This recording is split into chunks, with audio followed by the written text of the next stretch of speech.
হইলে আয়াত দ্বারা তুমি নিজের আর কান্দে আছে ইয়ানোর মাঝে কদম বাড়াইতে মনে হইলে আয়াত দ্বারা তুমি এ আরকানের জমিনের মাঝে জান কুরবান করা করিব যতদিন পর্যন্ত জোয়ান হলে আরকানের জমিনের মাঝে রক্ত ন পেলা নিজের জান কুরবান না করে নিজের ডুমারে বেঈমানের মোকাবেলার মাঝে হসা ন করে যতদিন পর্যন্ত অস্ত্র হাদন না হলো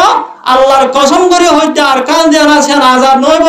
যদি এন্দিল্লা আজাদ হইতে বলি ওরে যুদ্ধ করো সারা রক্ত দন সারা হুজুর সাল্লাল্লাহু আলাইহি ওয়াসাল্লাম সাহাবায়ে کرام যারা আসিল তারা মক্কা শরীফ জানাসি আনরে নিজের না আলাদের জানাসি আনরে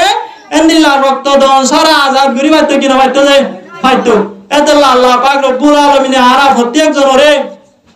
নিজের ফয়ন ধরে জিহাদের তরকিব দি নিজে জিহাদ আল্লাহ তৈয়ার হইরে এ আরকানের জমিন জানাসি আনতুন ইসলামের দুশমন মুসলমানের দুশমন কোরআনের দা হাদিসের দুশমন আল্লাহর দা রাসূলের দুশমন জালেমরে নিস্ত নাবুদ করিরে এ জালেমরে কুত্তা কুমার ভার মারিরে আরকান মানে ইসলামের ভোটারে উড়ে বললা আরকান মানে ইসলাম ধর্মরে কায়েম করি বললা নিজের মা বোনে ওরে জুলুম করতে জুলুমের বদলা লইরে এ আরকান মানে বসবাস করি বললা প্রত্যেক জনরে তৌফিক এর ধর্ম করে বলে আমিন আসসালামু আলাইকুম ওয়া রাহমাতুল্লাহি ওয়া বারাকাতুহু